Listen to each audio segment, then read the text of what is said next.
मैं डॉक्टर हेमलता शर्मा, सहायक आचार्य संस्कृत, राजकीय स्नातकोत्तर महाविद्यालय बयाना, महाराजा सूरजमल ब्रज विश्वविद्यालय द्वारा बीए द्वितीय वर्ष के प्रथम प्रश्न पत्र के पाठ्यक्रम में निर्धारित संस्कृत साहित्य के इतिहास में आधुनिक संस्कृत साहित्य राजस्थान प्रांत के विशेष संदर्भ में पंडित गिरधर शर्मा चतुर्वेदी और पंडित गणेश राम शर्मा की कहानियों के विषय में और इनके जीवन परिचय के विषय में आज हम चर्चा करेंगे। तो सर्वप्रथम 20वीं शताब्दी में उपन्यास और कहानी लेखन के प्रति विद्वानों का विशेष झुकाव अथवा रुझान रहा, जिसका मुख्य कारण पाठकों का कहानियों के प्रति रुचि का होना, अर्थात अधिकांश पाठक कहानियों को पढ़ने में विशेष रुचि दिखाते थे, क्योंकि सुदीर्घ रचनाओं को पढ़ने के लिए इस सदी के लोगों के पास समय का अभाव रहा है। अतः इस कारण विश्व साहित्य में कहानियों की रचना अबाध व निर्बाध गति से प्रारंभ हुई। संस्कृत के विद्वान लेखकों ने भी समय के प्रवाह और पाठकों की रुचि के अनुसार अपने आप को ढाल लिया, और इसका परिणाम रहा कि संस्कृत साहित्य की संख्या में आशातीत वृद्धि हुई। उसी संदर्भ में आज हम राजस्थान प्रांत के मूर्धन्य कहानीकार महामहोपाध्याय स्वर्गीय पंडित गिरधर शर्मा चतुर्वेदी के विषय में अध्ययन करेंगे। चतुर्वेदी जी भारत के प्रसिद्ध विद्वानों में से एक हैं। इनका जन्म जयपुर में विक्रम संवत 1939 में हुआ। इनके पिता का नाम गोकुल चंद्र चतुर्वेदी था। इनकी शिक्षा दीक्षा जयपुर में हुई। जयपुर में स्थित महाराजा संस्कृत कॉलेज से व्याकरणाचार्य परीक्षा प्रथम श्रेणी से उत्तीर्ण की। पंजाब विश्वविद्यालय की शास्त्री परीक्षा में आपने सर्वोच्च स्थान प्राप्त किया। पंडित जी गिरधर शर्मा चतुर्वेदी जी अपने गुरुजनों में पंडित मधुसूदन झा, काशी के पंडित शिव कुमार शर्मा, दामोदर शास्त्री तथा गोविंद शास्त्री जी के संपर्क में रहे। छात्रावस्था में ही मित्रों के सहयोग से इन्होंने एक मासिक पत्रिका प्रारंभ की, जिसका नाम संस्कृत रत्नाकर है। इसमें इनके लेख छपने शुरू हुए। प्रारंभ में कुछ वर्षों तक इस पत्र का संपादन चतुर्वेदी जी ने किया। उसके पश्चात भट्ट श्री मथुरानाथ शास्त्री ने इस पत्र का संपादन किया। इस पत्र में प्रकाशित अनेक विषयों से संबंधित लेखों से चतुर्वेदी महोदय का वैदुष्य शीघ्र ही सर्वत्र फैल गया, विस्तृत हुआ।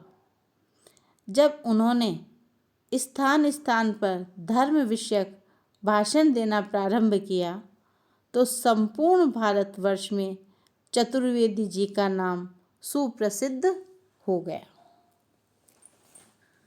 सन 1906 से 1944 तक अनेक स्थानों पर चतुर्वेदी जी ने अध्यापन कार्य किया। सर्वप्रथम 1906 में सहारनपुर में स्थित दिगंबर महाविद्यालय के प्रधानाध्यापक बने। इसके पश्चात हरिद्वार में ऋषिकुल ब्रह्मचर्य आश्रम के संचालक रूप में नियुक्त हुए।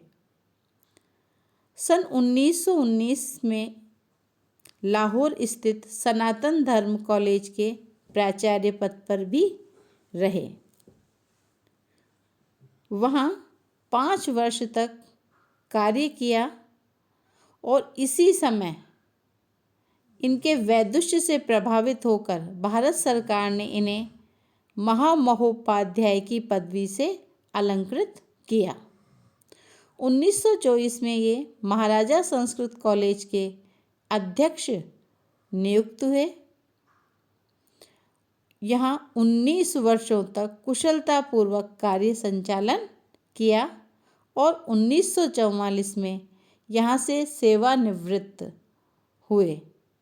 इन्होंने हिंदू विश्वविद्यालय काशी के संस्कृत अनुसंधान विभाग की अध्यक्षता भी 4 वर्ष तक की।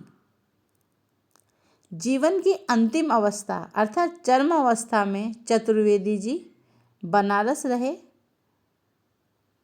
वहाँ काशी नरेश के विशेष अनुरोध पर पौराणिक विषयों को अधिकृत कर अनेक ग्रंथों की रचना की। इन्होंने अनेक लघु व दीर्घ ग्रंथों को लिखा, उनकी रचना की। इनके द्वारा लिखित ग्रंथों में प्रमेय पारिजात, वेद विज्ञान बिंदु तथा वैदिक विज्ञान और भारतीय संस्कृति विशेष उल्लेखनीय और प्रसिद्ध है। अंतिम ग्रंथ पर केंद्रीय संस्कृत अकादमी से इन्हें पुरस्कार भी प्राप्त हुआ। भारत के राष्ट्रपति द्वारा सर्वप्रथम देश के प्रमुख संस्कृत पंडित के रूप में इनका सम्मान किया गया। वाग्मिता वाचस्पति, साहित्य वाचस्पति, वाचस्पति इत्यादि अनेक उपाधियों से संस्थानों द्वारा इन्हें सादर समर्पित या सम्मानित किया गया। 10 जून 1966 को 85 वर्ष की अवस्था में इनका देहांत हो गया। कहानियों के संबंध में इनके द्वारा रचित 2 कहानियाँ प्रसिद्ध है। प्रथम पितृ उपदेश है और दूसरी कश्चित कवि। इन दोनों कहानियों में भी कश्चित कवि अधिक प्रसिद्ध हुई। इस कहानी में किसी निर्धन किंतु आत्मसम्मान की भावना से युक्त एक कवि का इतिवृत्त है। आत्मसम्मान के कारण राज्य आश्रय की परवाह न करते हुए उसे बारंबार अस्वीकार करने से यह कवि कष्टमय जीवन व्यतीत करता है, परंतु अपनी वृद्ध माता को तीर्थ यात्रा कराने जाता है तथा राजमाता के समान ही अपनी माता से भी प्रचुर मात्रा में दान पुण्य का संकल्प करवाता है, जबकि संकल्प के समय उसकी जेब में 1 कौड़ी तक नहीं थी, अर्थात कोई भी रुपया पैसा नहीं था। अंत में राजा की महिषी अर्थात रानी के प्रणय प्रस्ताव को अस्वीकृत करने वाला यह कवि राज दरबार में राजा के आग्रह पर वस्तु स्थिति को बताता है, परंतु राजमहिषी की प्रतिष्ठा पर तनिक भी आँच नहीं आने देता। इससे राजा प्रसन्न होकर कवि को प्रचुर मात्रा में धनराशि पुरस्कार रूप में देता है। इस कहानी की भाषा प्रवाहमयी और प्रांजल है। उदाहरण के रूप में एक पैराग्राफ इस प्रकार है: जननीमेवं वाधि विवेचय मनाक् स्वातन्त्र्ये यत् सुखं तल्लवोऽपि सततः मध्य अक्षमुखो प्रेक्षिभिः तच्चाटुकर्णमात्र समापित कर्तव्यै तदुदित दुर्वचन शल्य पूरित कर्ण कुहुरैरात्मविक्रियभिजनैः नानां समासाद्यते स्वप्ने अपि भ्रतिकर्मणि वर्तमानस्य यो महान् क्लेशः तल्लेशोऽपि यदृच्छोपन्नमन्नादि फलादि वा यथेच्छं भुञ्जानस्य काले शयानस्य मे नास्ति मातः सर्वथा अहं सुखी तत्परित्यजतु चिंतामिमां भवति। वस्तुतः यह कहानी आत्मसम्मान, स्वातंत्र्य जीवन, नैतिकता एवं लोभ रहितता आदि से श्रेष्ठ गुणों को व्यक्त करने में सर्वथा समर्थ एवं सक्षम है। इसके पश्चात स्वर्गीय विद्याभूषण पंडित गणेश राम शर्मा के विषय में भी हम संक्षिप्त जानकारी प्राप्त करेंगे। राजस्थान के संस्कृत कहानी लेखकों में पंडित गणेश राम शर्मा का नाम भी प्रसिद्ध है। इनका जन्म 27 मार्च 1908 को डूंगरपुर में हुआ। इनके पिता कोदरलाल शर्मा राजपंडित थे। बाल्यकाल में सभी प्रकार के सुख साधनों को प्राप्त कर गणेश राम खेलों में अधिक रुचि रखते थे। इनके पिता इन्हें ज्योतिष पढ़ाना चाहते थे, परंतु इनका मन उसमें नहीं लगता था। इस कारण गणेश राम ने ज्योतिष का अध्ययन नहीं किया। बाल्यावस्था में गणेश राम शर्मा का अध्ययन जयपुर में महाराजा संस्कृत कॉलेज में पंडित गिरिराज प्रसाद द्विवेदी, दुर्गादत्त शर्मा, केदारनाथ शर्मा एवं भट्ट मथुरानाथ शास्त्री आदि विद्वानों के पास ज्योतिष शास्त्र एवं साहित्य का अध्ययन करते हुए बीता। इसी महाविद्यालय में इन्होंने पंडित मधुसूदन ओझा, पंडित लक्ष्मीराम स्वामी एवं पंडित वीरेश्वर शास्त्री आदि महान विद्वानों से भी अनेक शास्त्रों का ज्ञान प्राप्त किया। भट्ट मथुरानाथ शास्त्री ने इनको काव्य रचना की प्रेरणा प्रदान की। उनकी प्रेरणा से इन्होंने विविध छंदों में संस्कृत काव्य लेखन प्रारंभ किया। संस्कृत भाषा में इन्होंने बहुत से काव्य, निबंध एवं लघु कथाओं की रचना की। डूंगरपुर नरेश द्वारा इनका सम्मान किया गया।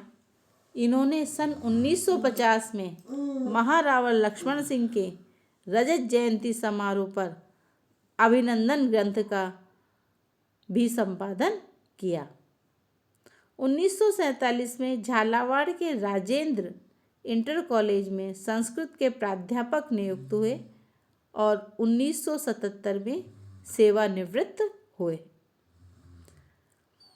इन्होंने अनेक महत्वपूर्ण काव्य लिखे, जिनमें महिषमर्दिनी स्तुति, मौना अभ्युदयम, सुशीलोद्वाह मंगलम तथा आशीहि कुसुमांजलि आदि हैं। इन्होंने संस्कृत भाषा में अनेक लघु कथाएं, कविता, निबंध, यात्रावृत्त, जीवनचरित, व्यंग लेख, गीत, गजल गीति एवं नाटकों की रचना की।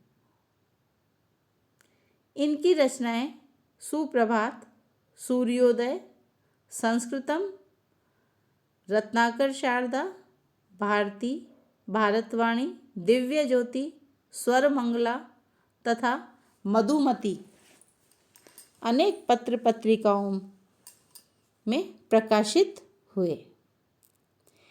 इनकी 20 कहानियों का संग्रह राजस्थान साहित्य अकादमी उदयपुर से संस्कृत कथा कुंजम के नाम से प्रकाशित हुआ है। भट्ट मथुरानाथ शास्त्री के बाद सर्वाधिक कहानियाँ यदि किसी ने लिखी हैं तो वे हैं पंडित गणेशराम शर्मा। पंडित गणेशराम शर्मा ने प्रेम, हास्य, व्यंग, करुण, वीर एवं ऐतिहासिकता आदि विभिन्न विषयों से संबंधित कहानियाँ लिखी। इन कहानियों को पढ़ने से प्रतीत होता है कि लेखक का संस्कृत भाषा पर पूर्ण अधिकार था। कहानियों में कहीं दीर्घ समस्त पदावली तो कहीं लघु वाक्य रचना दिखाई देती है। भाषा में सर्वत्र प्रवाह है जो उसे रोचकता प्रदान करता है। इनकी भाषा का एक उदाहरण निम्न प्रकार से प्रस्तुत है। युवाम द्वापि स्व विश्वासानुसारम विजयिनौ स्तः अनेन पुरुषार्थवादिना स्व उद्योगाश्रयात् सुखम लब्धम भाग्यवादिना त्वया च भाग्यादेव परिश्रम विनेव स्वतः एव सिद्धम सर्वं सुखम प्राप्तम। अतो अधुनाहं निर्णयामि यद् भाग्यवान भाग्येन तथा च पुरुषार्थवान पौरुषेण च संसारे स्वमनोरथं साधनोति। वस्तुतः भाग्यं पुरुषार्थश्च द्वावपि जीवने अस्माकम् आवश्यकौ भवतः। भाग्य पुरुषार्थश्च। कहानीकार के